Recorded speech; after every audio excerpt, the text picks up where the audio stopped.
નાના બાળકોને પાલક ખૂબ ઓછું પસંદ કરતા હોય છે. તો તમે આવી રીતે પાલકની ખીચડી બનાવીને આપશો તો તે ઝટપટ ખાઈ જશે અને તે ખૂબ જ હેલ્ધી એવી પણ હોય છે. તો સાદી ખીચડી ઓછી ભાવતી હોય કે કોઈ પણ ખીચડી ઓછી ભાવતી હોય તો આવી પાલકની ખીચડી જરૂરથી ટ્રાય કરજો. એ ખૂબ જ ટેસ્ટી લાગે છે. તો સૌપ્રથમ આપણે પાલકની ખીચડી બનાવવા માટે આપણે એક પેનમાં ઘી લેશું. હું આમાં 3 ચમચી ઘી નાખું છું. ઘી લીધા પછી તે ગરમ થાય એટલે તેની અંદર 1 ચમચી જીરું એડ કરશું. ત્યારબાદ 1 ચમચી હિંગ એડ કરીશું અને તેને થોડીવાર સાંતળવા દઈશું.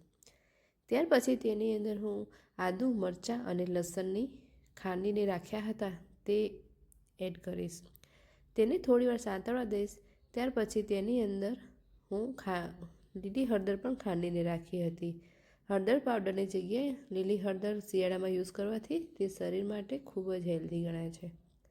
તો લીલી હળદર એડ કર્યા પછી તેને ત્રણેય વસ્તુને સાંતળી લેશું. સરસ એવું સતળાઈ જાય એટલે તેની અંદર આપણે સાઈડમાં એક ડુંગળીને નાના એવા ચોપ કરીને રાખી હતી તે એડ કરશું. 1 બાઉલ ડુંગળી એડ કર્યા પછી તેને પણ સાંતળી લેશું. તે થોડું ગોલ્ડન બ્રાઉન કલર આવી જાય ત્યાં સુધી તેને સાંતળવું.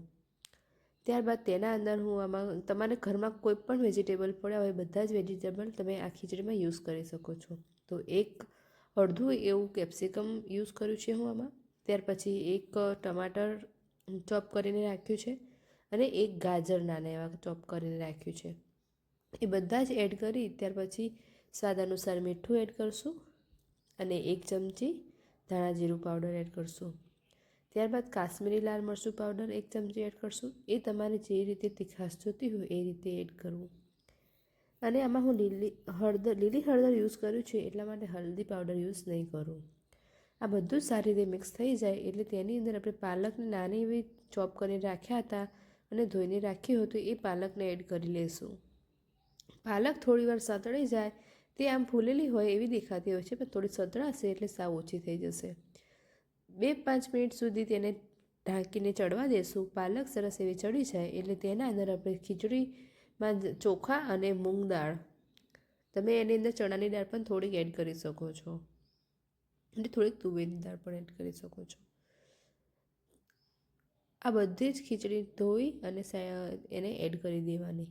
ત્યાર પછી તેના અંદર જેટલું ખીચડી લીધી હોય એનાથી ડબલ પાણી લેવું અને ચડવા દેવું. સરસ એવું ધીમા તાપે ખીચડીને ચડવા દેવાનું, વચ્ચે વચ્ચે હલાવતું રહેવાનું.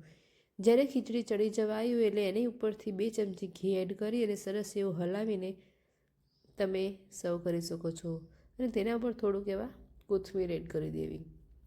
તો ગરમા ગરમ શિયાળામાં મજા આવે એવી ખીચડી રેડી છે. માંદા હો તો પણ તમે આ ખીચડી ખાઓ તો તમે જલ્દી ઊભા થઈ જશો અને ટેસ્ટમાં પણ ખૂબ સરસ એવી લાગે છે. તો આવી રીતે પાલકની ખીચડી જરૂરથી ટ્રાય કરજો અને બને તો તમે આવા માટીના વાસણમાં બનાવશો તો તેનો ટેસ્ટ ખૂબ સરસ એવો આવશે. તેને ધીમા તાપે ધીમે ધીમે ચડવા દેશો તો તેનો ખીચડીનો સ્વાદ બમણો થઈ જતો હોય છે. તો રેડી છે પાલકની ખીચડી.